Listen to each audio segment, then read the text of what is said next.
Welcome to the REI Agent, a holistic approach to life through real estate. I'm Mattias, an agent and investor. And I'm Erica, a licensed therapist. Join us as we interview guests that also strive to live bold and fulfilled lives through business and real estate investing. Tune in every week for interviews with real estate agents and investors. Ready to level up? Let's do it.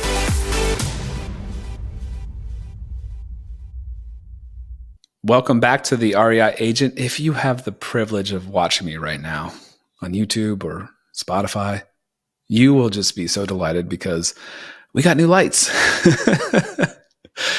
I can't keep a straight face with that, but no, we did get a new light, and we are committed to continuing to improve the quality of this production with our guests, with our content, with our interview skills, with our production. I mean, this light wasn't super expensive. I was kind of surprised, but it makes a huge difference in the video output. We have another one coming as well that will help even more. But anyway, it's just an idea that I think is important to understand about business, is that if you're not growing your business, if you're not building your business, it's dying. The business is dying, and that's true for sales. I'm trying to continue to get better with the podcast. I'm trying to continue to get better with my real estate job, with my sales, with my investing. And again, if you're not increasing, if you're not building, you're dying.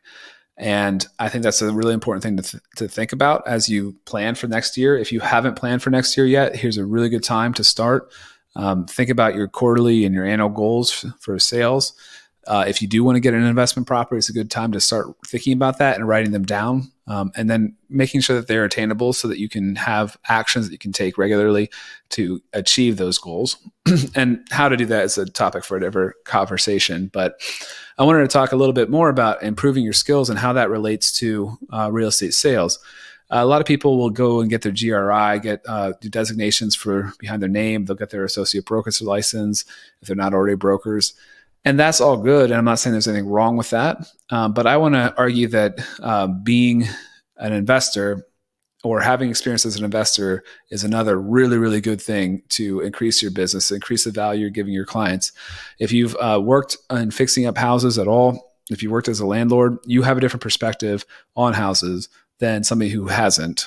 And you will understand what you can do with a lot of money, with not as much money as one might think.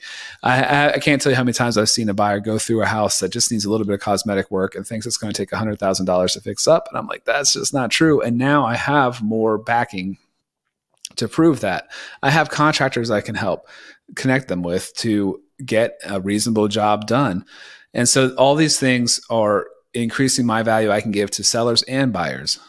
I can help get people ready for the market better because I have the contacts. I have I have a better idea of how these things come together. So like paint is so relatively cheap. It can make such a huge difference on a tired property or a property that looks just like it has weird colors like lime green and hot pink.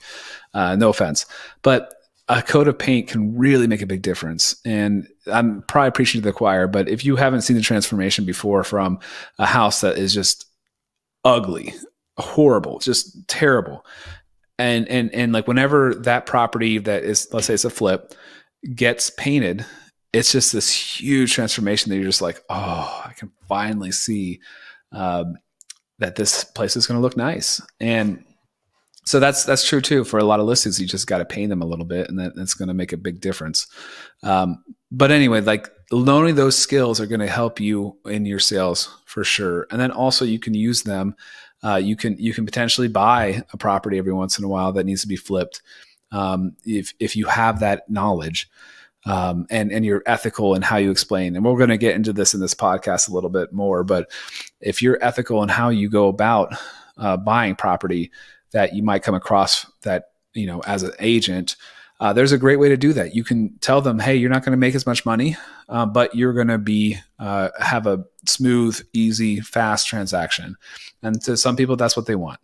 And if you focus on what they want, you'd be good. Again, we're going to talk more about that here in a little bit. But I would highly encourage people just to think about these things as a route to becoming a better agent, having that team of people that can come in and get a place looking its best so it can get top dollar. for on the open market.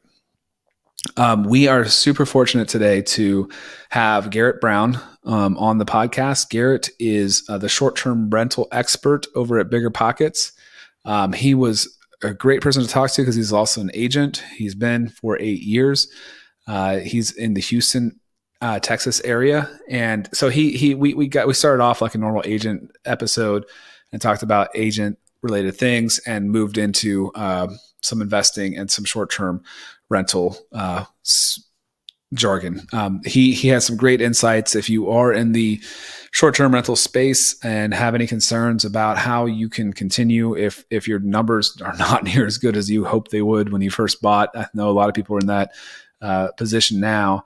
He has some pretty good insights about what you can do to improve your position, and also if you are looking to get into the space, how you can do it and have an effective method to be profitable, even though it's harder now than it was. Anyway, without further ado, we have Garrett Brown. Welcome back to the REI Agent. I have the honor and privilege of introducing Garrett Brown here. Garrett, thanks so much for joining us. Appreciate you having me. Garrett, you are coming out of Houston, Texas. You are a perfect fit for the show. You're a licensed agent and you are an Airbnb expert. Actually, the Airbnb expert for BiggerPockets, right? Yep, correct. The short-term rental expert is my title. So yeah, I should. Sorry. Oh, you're good. Yeah, no worries at all. Airbnbs are not. It's just one platform, but yeah, no, perfect. Thanks so much for being on here. Tell me a little bit about your real estate journey. So, what got you into real estate to start? Did you get your license first, or were you an investor first? I've been a realtor now for about 8 years, I think, and that was the first introduction I had to real estate. My mom, maybe 20 years ago, used to be a commercial real estate agent. She ended up being a school teacher and doing a few other amazing things too. But she always said one thing she regretted was not going further with real estate in general. She just saw like how high the ceiling is compared to some other jobs and just where my personality kind of fit into those things. So got my license, didn't know much about it, started, working residential sales and doing pretty good. It was a little more salesy than maybe I was ready to realize going into it. But I learned all the tools. I was door knocking, I was cold calling, doing open houses. But then I one day got I call it a magical email almost out of nowhere I'd probably been in the business maybe a year and a half. Got an email I'm in Houston, Texas. So I got an email from someone. They were an investor coming from Mexico City, I believe, coming to Houston. And they were looking, I don't know, still to this day, don't know how they found me because I was not working with investors. They reached out and they were like, hey, do you ever, do anything with investors? And I was like, sure, knowing that I didn't, I just was going to learn it as quickly as I could, And so he was like, do you want to meet for coffee and just talk about it? And I was like, sure, like, let's do it. I did my research, found BiggerPockets, which, is a crazy loophole story. That's how I learned how investing even began with me. Went and met with him in person, had coffee. We just talked. I never did a deal with him or anything. But it opened the door for me to see like, okay, this is how you find investor deals. Like I was always thinking like, oh, somebody wants to sell their house, they come to me, I list it. Oh, somebody wants to buy a house, they come to me, we find a house. But seeing this side was a whole nother area of real estate that, especially being an agent, that I didn't even know existed. And so I started looking like, oh, how do I find these distressed properties? How do I use my network to figure out who's maybe has this property? How do I just use my own personal network, not even being an agent, to find a property? And so I was finding it for investors. And so I got really good at doing that from just going to different open houses, driving for dollars was one of my big ones too, when I was first starting, and just going around. And when I say driving for dollars, basically what I mean is driving around your area and finding a house that has really high grass, maybe has you can see there's like maybe a permit revoke or something like on their window from like the city, or they've been shut down. Like all these things show a distressed asset. And so I would figure out, using my agent skills, I would figure out how to get in touch with the owners and then say, how can I help you? That's in the end, all I wanted to do was help people. Yeah. It was either I could take your distressed property and bring it to somebody that can buy it cash, or I can give you some tip, or we can list it on the market, or we can, figure out how to renovate it some and maybe get you the highest amount. They all vary in degrees of difficulty. But as I started doing that and building up my network, I started realizing how much these investors were making on deals. And I was like, well, after, I was getting a decent amount of, income coming in from working my network. It probably took me 3-4 years before I built up enough network and capital on my own and just confidence, to be honest with you, that I decided, like, okay, it's time for me to try this. And I started flipping houses and using my driving for dollars technique. I was also converting a lot of for sale by owners at the time. That was kind of my niche within the agent side. Okay. And so I was driving for dollars, found a for sale by owner, using my agent tactics of being able to, figure out what the pain point is for them. I was able to find my own personal first flip. When I was out showing another client, different things, I saw the for sale by owner, was driving around, ended up, we purchased it for about 115, and it was worth probably about 155 at the time. They just wanted to get rid of it. Sometimes that happens. It was the ease of sale. We put about 45 into it, and then it ended up selling for about 240, I think, or 245. So that was my first flip. Not all of them were that successful, but it took years to come through just working with different people and really building up my confidence and skill set that it made that first one really, made me go for the gusto and take it after I saw all these other investors doing so well with it, that I think a lot of agents can do the same type of, trajectory. Yeah. There's a lot I want to talk to you about in that section you just talked about, because I remember distinctly too, and I think BiggerPockets was the gateway to that side of real estate. But I distinctly remember how different two different worlds it was. Like, it's kind of like, going to the grocery store to buy your food versus like what the restaurants and the grocery stores source their foods from, right? They're getting like the wholesale deals and that so that they can turn and sell it on the market. And it's a similar kind of thing. One of the things that I wanted to ask you about is, how do you balance your fiduciary duty as an agent with also having those opportunities where there is a deal to be made, and I think that this is really important for people that don't understand the real estate investing side to understand, is that there are houses that will not just sell on the market, and they are nasty. They have a huge problem, and investors are coming in and solving a problem. But I do think that there is kind of like a line to be, held there. And I was curious your thoughts on that, as far as like, how do you help them get the most for their money, and then also at some points maybe get a deal that you can then flip and make money on.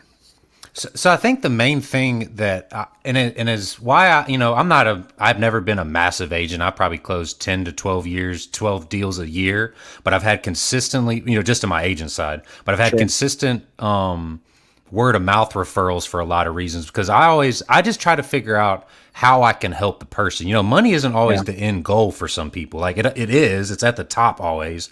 But sometimes it's the ease of just getting their property gone. A lot of times people inherit a property. Not long ago, we had a deal that somebody inherited. I always present 3 options when I go to them, like from the agent side. Basically, I say, hey, like, I know investors, or I'm an investor. We can buy this house cash. Quickly, nobody coming doing appointments. There's no appraisals, inspections, anything like that. But you're going to make probably the least money, but it's going to be the easiest. There's the second option where we don't do any work to this house and we put it on the market, which will have the biggest pool of buyers. It may not qualify for a lot of traditional financing. It may not. You probably still will have the same type of buyers, but it's a much bigger pool. But it's also going to be just a little more headache, and you'll probably get a little more money. Or we can do the ultimate way to get you the most money possible and help renovate some of these things that you need in place. And there's even companies now that, and I've never used them personally, so I'm not even going to announce them or attest to them or anything. But I know there's companies now that will pay for these renovations to be done, and then the client can pay them back at closing without ever having to pull a dollar out of their pocket. It's so much more work though, and there's so much that goes into it and could go wrong. So your reward is much higher, but your risk is much higher. And sometimes some people just want to be done with the deal. They don't, they don't have the money to even put into the renovation or trust these companies to do it. So it's easy to balance, your duties to. And another part is when you're also just talking. These are just conversations. Like you don't really owe any fiduciary duty to them in that moment because you're just giving them the options out there. But my main goal is it, and I just found this in any facet of real estate and why, we can talk all day like sales tactics and all these things too, but a lot of it comes down to, I think the best realtors, real estate agents, I think the best ones just try to help whoever is in front of them at that moment and it be a genuine thing. It may not even work out best for you, but it may work out best for them, and that is in the end going to be a win for you, your brand, and it's just word of mouth has become in real estate. There's so many agents, there's so many investors, there's so many lenders. Like the word of mouth referral by far has been my biggest and cheapest way of acquiring new clients, and they already trust me. I don't have to give them. I'm not a salesperson. A lot of agents aren't. They get into this business and they're like, dang, this is like, I'm selling, I'm like selling cars or something almost sometimes you feel like, and it's like, that doesn't have to be that way. Like if you can get the word of mouth referrals, build your network, build, people can build the trust in you. That's why I'm such a big advocate of social media and, focusing on your own content and putting things out there like that. Because if you've already established that trust with them, you don't have to be salesy. They're going to want to work with you. And then after that, it's your job to use your skill set to give them the best, experience possible. But then also like, it's just going to be an easier thing in the end for you. And that's why I've always been just find a way to help the client or the person that you're talking to. And it's all going to work out in the end. Don't worry about yourself. Don't worry about all the extra things. That's going to fall in line, and it's just going to open doors for years to come. Because it's a long-term game. Like if you're in this for the short run, you're going to be out as quickly as all the other agents that are out there. No, I agree with you completely. And I think that's the perfect answer to that question. I mean, because it does fulfill a need, and that somebody will be able to do that. And so you might as well be that person or be a connector to the people that can help them just get that deal done and have that guarantee. Because we can say 2 weeks closing from now, we can have this wrapped up compared to putting it on the market. It's going to go under contract. They might have financing. They might want to have a due diligence period. We never know. So. No, I agree with you completely. It's kind of like a one-stop shop. You can get your house sold, choose your own adventure. I can suit your needs wherever you want to go. Even not long ago, I had a client I was helping, and they weren't planning on doing a major rehab to this property, but an owner, he wanted 579 or something. He was super firm on it. We went in at tried to get it a lot lower. We ended up figuring out just from finding out how, what exactly they needed, that they actually they needed a certain amount, but they also needed to close really quickly and have like a 2-day lease back. And so sometimes the option isn't only money, how you can help them. We were able to be like, all right, we'll come up a little bit in our offer to meet that, but we still got to stand here, but we'll give you your lease back and we will close as quickly as possible because we are cash and things like that. So and it worked out. We got the deal, and it was 545 or something like that, and it's perfect for my clients. But that just came because we solved the need that they had that wasn't only monetary, and it's not always. People always think it's monetary, but it doesn't. You can find other ways to really sweeten the deal for them that will make it go through for you and work well on both sides.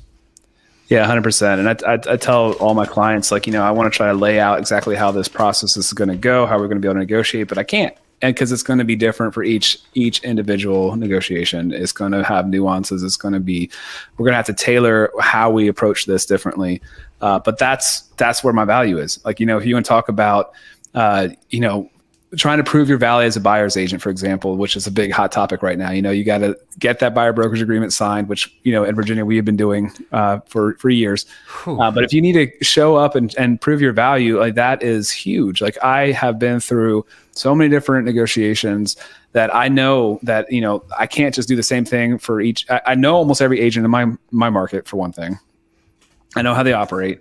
I can usually figure out what the sellers are worried about when we go through the house and what their pain point is. Like the other time I had, a roof that needed to be replaced. It was obvious. And so we knew roughly what that roof was going to cost because, again, I have those skills. I've been doing flips. I know it was a townhouse. Yes. It wasn't, huge. So we overestimated that. We said it was as is, the roof. And we made an offer. So got a home inspection. We were able to, get him, about $4,000 to $7,000 lower than the next other offer for that reason, net. Like, so after you factor in the roof. So that's, it was a small deal, but that kind of thing is where you can really, yeah, exactly. It's not all about the money. You got to figure out each individual deal, what the angle is and how we can make it a win-win for everybody. Cause I don't think the seller felt cheated at all by this opportunity. We got the deal done and it solved his fears, solved his worries. And yeah, it works perfect for us. I think that's a great point to hit home with too. Like, one thing I noticed very on as an agent, and you always have to be careful with this, but I didn't know anything about construction costs, and you don't want to give, if you don't want to give too many numbers and stuff to clients because you don't want to lead them down a path you may not know. But the more I learned about construction and flipping, the more valuable I am as an agent. And as you talk about with all the changes that are going on, like if you can build that trust instantly from your social media, your content and things, and then also have other skill sets that other agents just don't typically have. Yeah. That's how you stand out in a you can say saturated or ever changing landscape of being a real estate agent. Is you need those type of tools that you will be more valuable to sellers and buyers, and most agents aren't doing that type of work. They, like I say, they think it's buying a house. Hey, somebody wants to sell your house, I'll sell it. You want to buy? There's so many more nuances you can become. I know so many, and everything's a slippery slope with doing multiple things. But I know a lot of agents that are also mortgage brokers, and all these different types of things too. So there's multiple ways to bring value to your client and really stand out with that. And all these types of things that we're talking about are the exact pieces that agents really need to do. And it's all about providing value and helping. I mean, if that's your focus, providing excellent service, helping, giving sage advice. I mean, I think that's what people want in this, one of the biggest transactions they're going to do in their lifetime.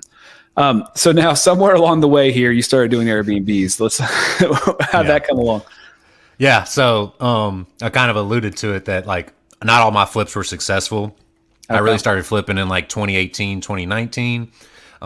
They're all average. I didn't really lose. I never had a really bad one, but there was multiple in a row that would just fall through. Like we had one flip. It was going to be a screaming good deal. At the last second, the seller had a long lost brother come out of nowhere and claim a piece of title. And then it clouded the title and became one of those things you don't want to mess with. And then 2020, as everybody knows, that's when the pandemic hit. And so we had a really shift in a lot of things. We were still, figuring out what we wanted to do next. I had a client from being an agent that I would list it. He had 3 condos in one building. I would list them for rent for him every single year. Finally, it was right before the pandemic. He was like, "Hey, I want to sell these," and I was like, they were relatively cheap, but in a decent part of town that I knew. I lived near it, and so I was like, okay, maybe I want to try this Airbnb thing. This was really when it was just getting bubbling, 2019 or something. Mm-hmm. He gave me a deal on the 3. He liked me, gave me a deal and I told we can list them. Same thing. I said, we can list them or this is what I would buy them for. And he was like, hey, I want to give them we'll do that deal for you. I closed them. We were doing pretty well on those. They were just regular condos. But then after the pandemic hit for a while, all the big money really started coming into Houston, especially in the Airbnb, our short-term rental condo scene, for a lack of better words. And people like BlackRock and all these others were just buying up all these condos and single family homes, and they had so much money that they could drop the prices. So big management companies could drop prices so much that the only thing we could compete with at that point was price. And I didn't, I was a one person thing, operation, and I couldn't compete with price with these, billionaire, hedge funds and things like that. So it was going good, but I knew I needed to pivot, and I was really, checking into the market and how things were shifting. And I saw the opportunity was building unique stays. I have a hospitality management degree. I went to hotel and restaurant management at the Hilton College here in Houston.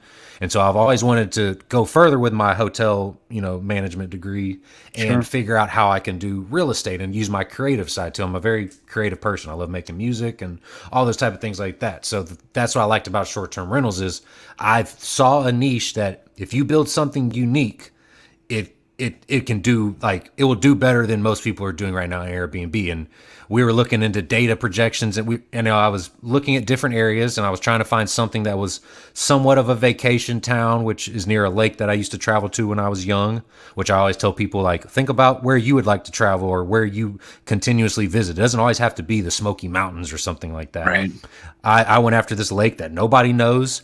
The short-term rental sites were saying, like, oh, you're going to make $25,000 a year. And I was like, I think if I build something unique and with my just, social media content background and just, all these things like that and hotel operations, I think I can make it do pretty well. Well, we bought a house with a bunch of land, like 10 acres. And I used, I was the agent on the deal. I was able to, I looked for 8 months for different properties. And the one thing that was cool about that is I didn't have to call an agent to go open doors for me or anything. I was the agent, I handled everything. If I wanted to go see a place at 9 a.m. on a Saturday, I could just schedule the showing and go see it. I didn't need to wait on somebody, to do that. And so I was able to continuously see houses and really, analyze my numbers. I eventually used an owner-occupied loan, so I paid 5% down to live in the house for a year.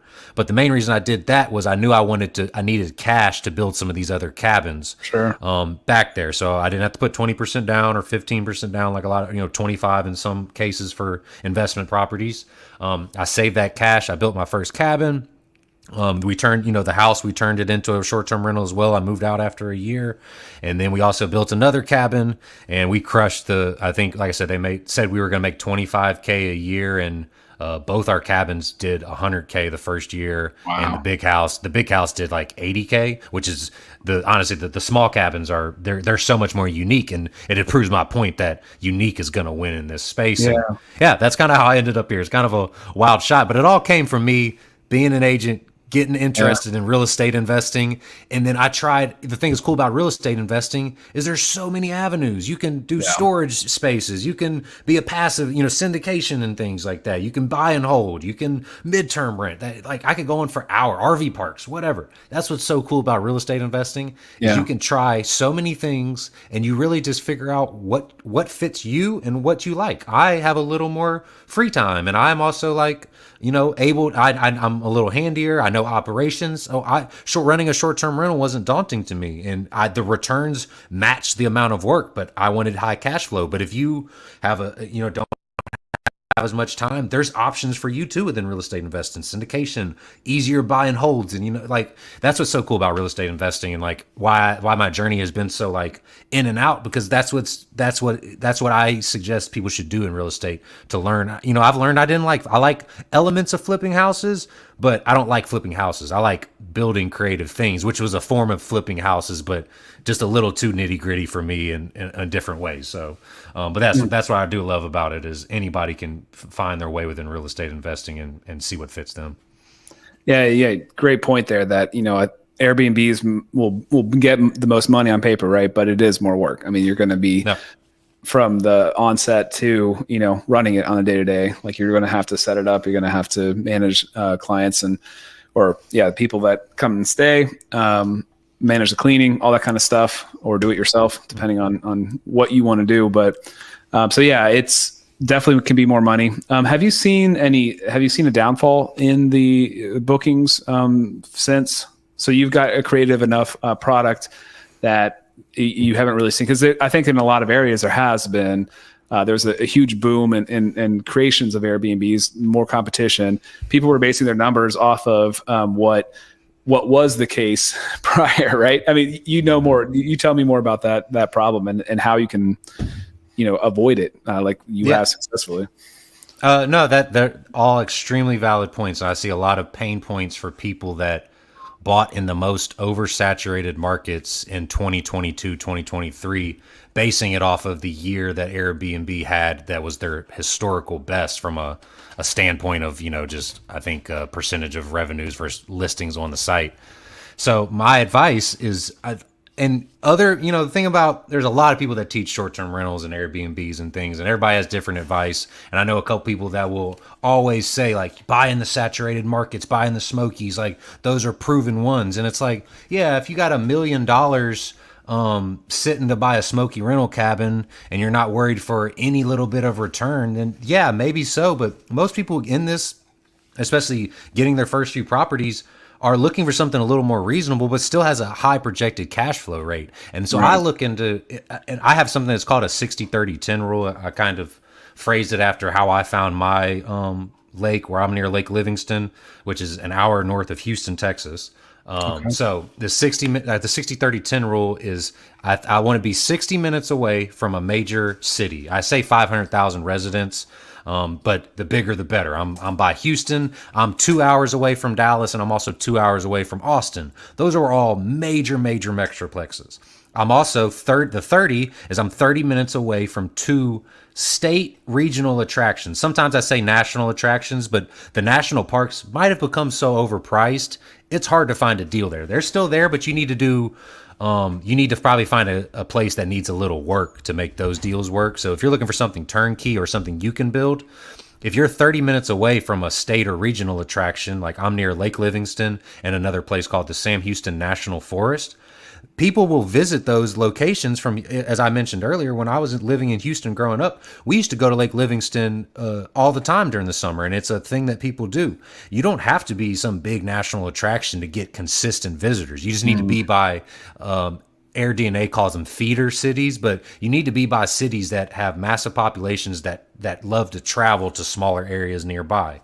There's a lot of places, and North Carolina is another one that has quite a few. And Georgia does as well. And then the 10 minutes is the 60-30-10. The 10 is you need to be 10 minutes from some type of gas station or Dollar General or something along those lines. So that way you're not completely out in the middle of nowhere from civilization, which makes it harder to find cleaners, harder to find, contractors, harder to find even getting Home Depot supplies or something like that.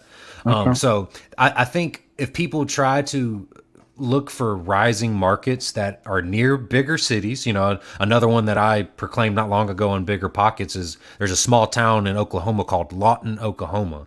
And I said this might be the next best short-term rental place for investors. Of course, I'm from Texas, so I have my viewpoint is from there. Somebody from Maine may completely disagree, but my reasoning was because it's 60 minutes from Oklahoma City and Dallas, which are two of the fastest rising metropolitan areas in the U.S. It's 30 minutes from one national park and also another massive state park that they have there that gets a ton of visitors. And then it's 10 minutes from way bigger areas. But then the fallback that I didn't mention earlier, but the fallback is it also has really strong metrics for midterm rentals and long-term rentals. So say you get into the market and you hate short-term rentals and you're like, dang, what do I do now? Like, I do not like doing this.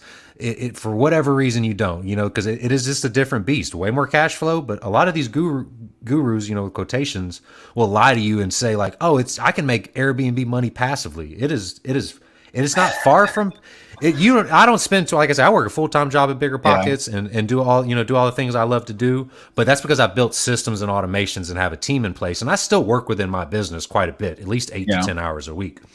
But the thing about it is if the metrics are there that it would do okay as a midterm rental, it's near a Goodyear tire factory and some Army bases. If it will still do good, maybe you do midterm rental instead and you're still going to be profitable. Even the worst case is if you can buy a place that still will do okay as a long-term rental, then the worst case is you just go, you know what, I'm just going to make it a long-term rental and go to the next thing. And then you have at least a long-term rental that makes some sense. So that isn't always the case, but that's, especially if you're a newer short-term rental investor, I recommend like maybe trying to balance out some of those other things. If you're going really unique in the property, like I did on a couple of mine, then they're really, it probably the long-term rental thing isn't going to make sense anyways for you. But that's when you're going full, you need to be ready to go full force into short-term rentals. And if you're doing that, then you have all the power for you. But if you're a little hesitant and you're like, I want to give it a shot, but I don't know if it's going to be for me, and all these things like that, then just see if it would do okay as a midterm rental or a long-term rental, and you'll feel better about your investment overall, because then you're worried about the asset and the location and how it's going to appreciate over time mostly. I love the ABC things, and if you're finding a property that needs to be flipped essentially anyway, that's always an option as well, right? I mean, you could just sell it, so that could even be a D option there. I have a similar property right now that I really want to make as a long-term rental. Love the location. Our city doesn't allow short-term rentals; they allow midterm rentals. Considering doing a midterm rental on it because the numbers just don't work with what the interest rates are right now, and wondering to see if I do the midterm, will that help it make sense? And I think at the end of the day, we are deciding just to sell it. But it's an awesome location. I mean, that's the thing is, like, if you have those fundamentals, like you just talked about, the awesome location, that you have those 3 rules, which are awesome. I haven't heard that before. That's great.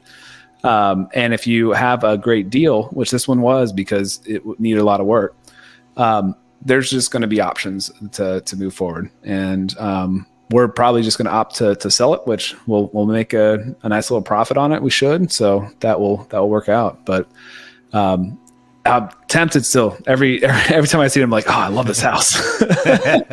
Yeah, and you know that's what's cool about real estate. Like, even as we were talking about, if you're getting a place, it might need some work, and you have all these options to look into. And if you're an agent, the options even increase, and your profit level can increase for different reasons within that. So that they all just go hand in hand perfectly. And about these options the more you educate yourself as an agent and as an investor, to where there's so many exit routes with that. I've seen people buy a house or get a flip, and then they end up deciding to turn into assisted living facilities. It's like you get mind blown at the, like, dang, I could do that as a real estate investment. There's business sides to them too, but the ideas and the exit routes are just endless with this, and you can just use it to what your skill set is, and that's what makes smart investments.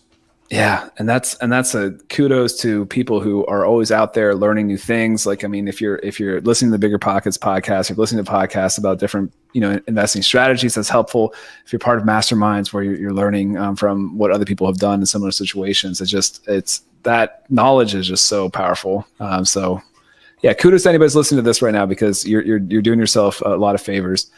Now that was a really good answer to what I've been kind of concerned about in the space, because I think in our local market, some of the Airbnb areas that from a resort kind of standpoint were the only areas that I was like, oh, that could see that having some downward pressure on the prices if things turn a little bit, and so far it's held pretty steady. So I think that maybe I was a little overly concerned about it, to be honest.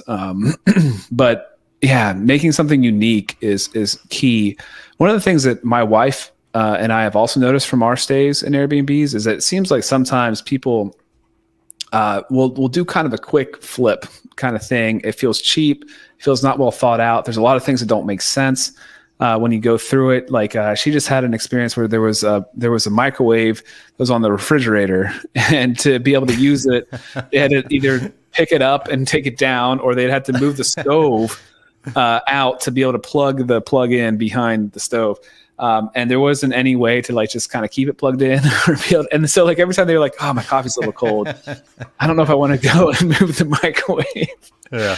And that's as simple as, and you can probably imagine exactly what happened. They flipped this place, and they had one of those little, air vents above the stove where they have a bigger cabinet above the stove, and they can't put the microwave underneath it because it will make the distance between the stove and the microwave too short, right?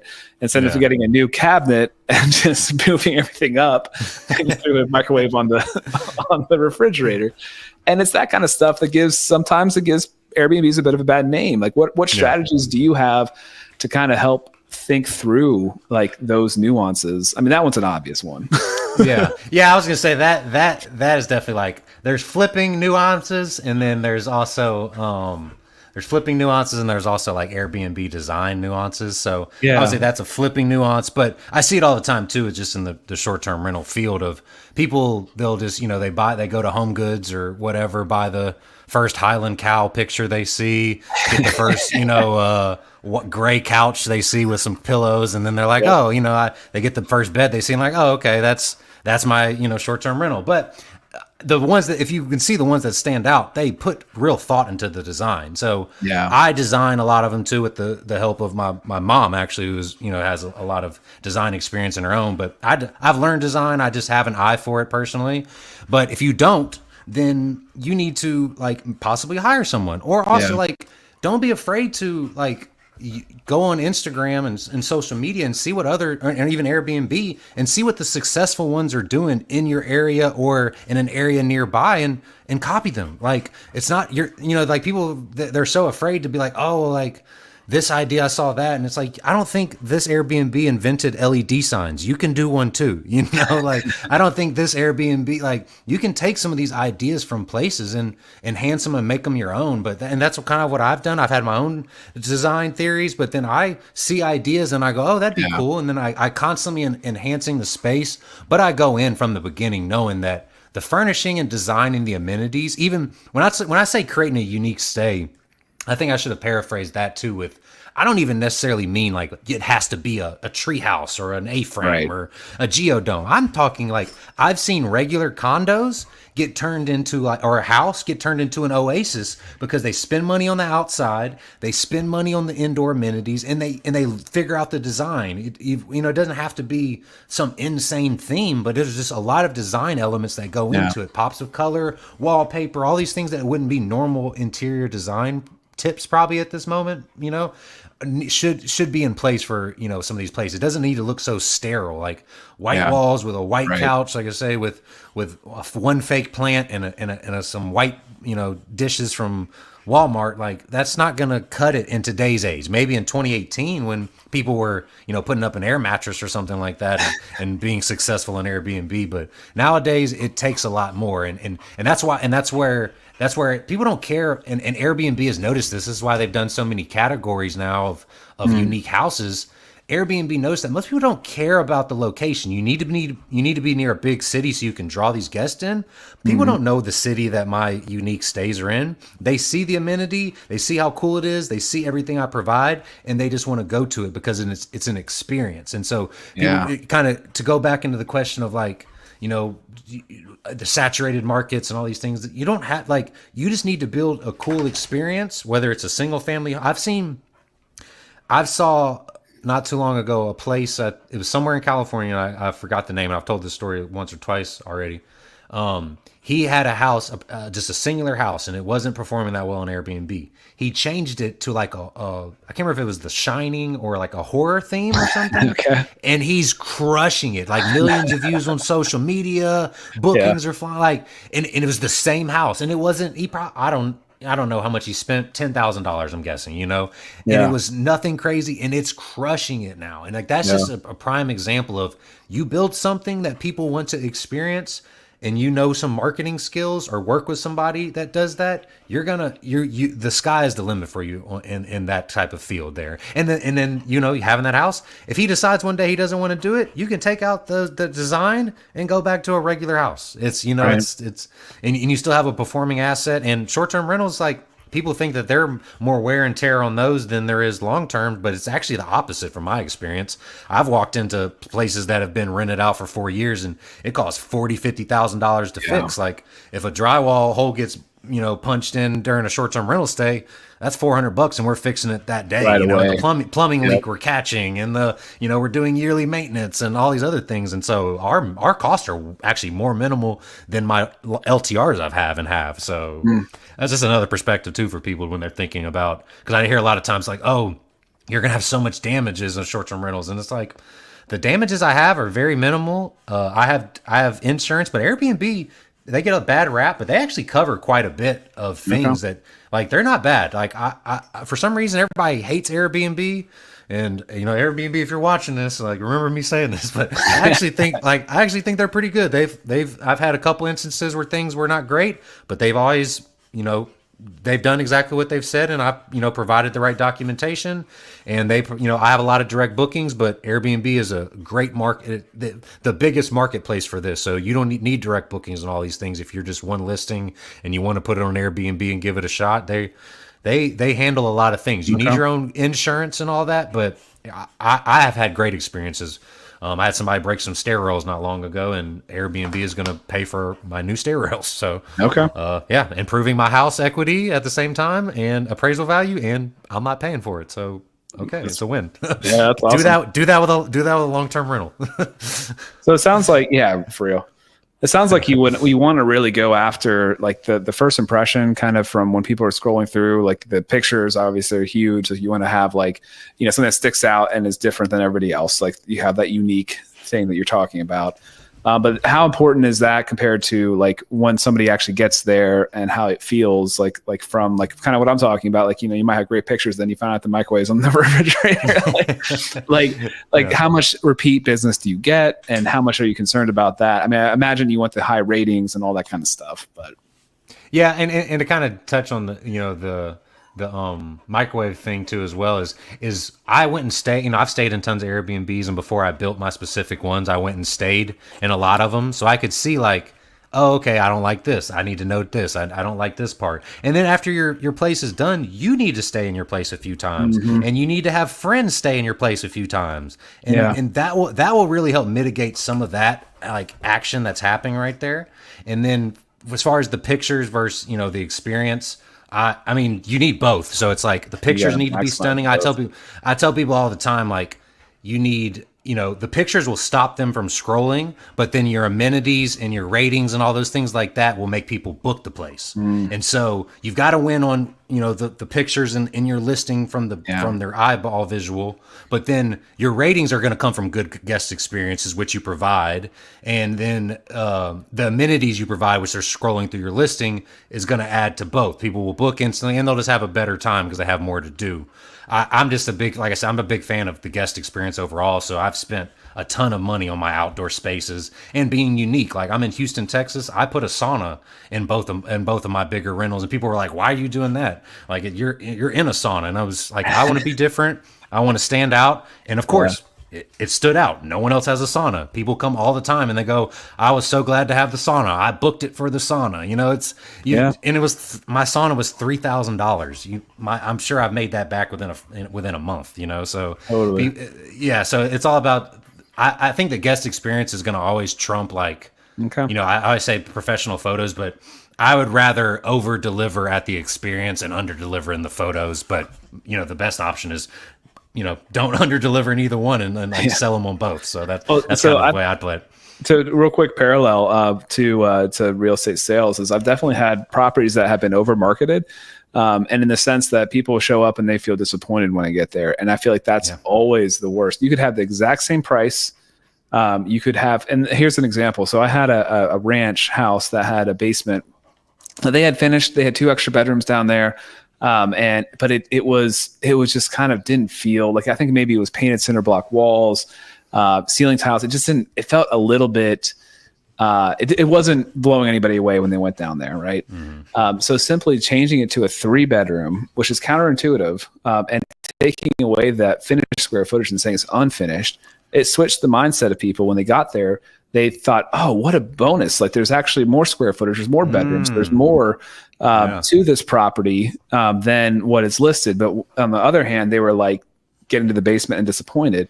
And so that speaks volumes to that psychology behind, I think, when you show up to a place, having it continue your excitement instead of like lowering it. That's key in sales in general.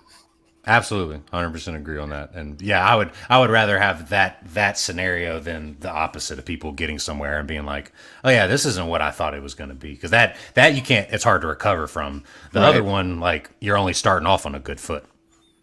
Yeah. Well, I do want to pivot a little bit. I want to ask you about if you have a fundamental book that you love to read over and over that got you kind of going, or the one that you're kind of enjoying right now. Is there one that comes to mind? So my favorite book at the time or right now is from Dan Martell. It's called Buy Back Your Time. And it's a great introduction, especially for, as an agent or investor and everything. Like, you're always going to be an entrepreneur and a business owner of sorts, no matter what kind of capacity you work in. And this is a great way, especially when you're, an entrepreneur in this aspect. You have 24 hours a day, 7 days a week you could possibly be working. There's always a million things you want to do. And this book really drives home of, how to set up your time so it's spent in the right thing. You're not wasting your time on unproductive items that you don't need to be doing. And then also, it buys back the time for the things you want to do. So I really do like that book a lot. And then, plug, just because I work for them as well, but it has changed me, is all the BiggerPockets bookstore books are amazing. There's some, Brandon Turner is an amazing writer. He's wrote some amazing books. Short-term rental. There's Avery Carl has some books. There's one called Short-Term Rental, Long-Term Success that I highly recommend for people to check out if they're interested in the short-term rental world. She's like one of the queens of Airbnb and short-term rentals, and has came up with some amazing methods. So those would be the two areas I would look. But I do love the Buy Back My Time book right now from Dan Martell, and then I've been reading Avery's new book is coming out pretty soon, and it's great as well. Cool. Yeah, that's awesome. That's one of the ones that I've been working through myself. And I have especially from this podcast, I have 6 to 10 that I feel like I've started. I can imagine. I need to get to the finish line on those. But no, that is a great book. And if anybody's listening to this that isn't familiar with BiggerPockets, like if you're an agent coming to this and wanting to learn more about the investing world, I mean, that is the resource. That's it's, if you don't know where to start, go there. Podcasts, I agree. Online forum, any book topic that you want to learn about is great. And Brandon Turner, read I think all of his books by now. Yeah, I think so. I think I have too. And he's great, and he really laid the foundation for a lot of things that have came from there, and we're developing over there now. It's going to be a lot of amazing agent resources and anybody interested in the investing world to check out. Cool. Well, if anybody wants to follow you, is there a good place to do so? Or do you have anywhere else for people to reach out to you? Yeah. So Instagram, it's Garrett Brown RE is my Instagram handle. And then you can Garrett Brown at BiggerPockets.com. If anybody wants to email me, ask me any questions, and you can always find me in the forums on BiggerPockets. Perfect. Thank you so much for being here. This was a super fun conversation. And we went through all the things. Almost. Yeah, we definitely got through a few. We still could have went for hours longer. So I'm sure that's what's crazy about real estate. But yeah, I appreciate you having me on, and I look forward to talking more and hearing everything you got going on as well. Thanks for listening to the REI Agent. If you enjoyed this episode, hit subscribe to catch new shows every week. Visit reiagent.com for more content. Until next time, keep building the life you want. All content in the show is not investment advice or mental health therapy. It is intended for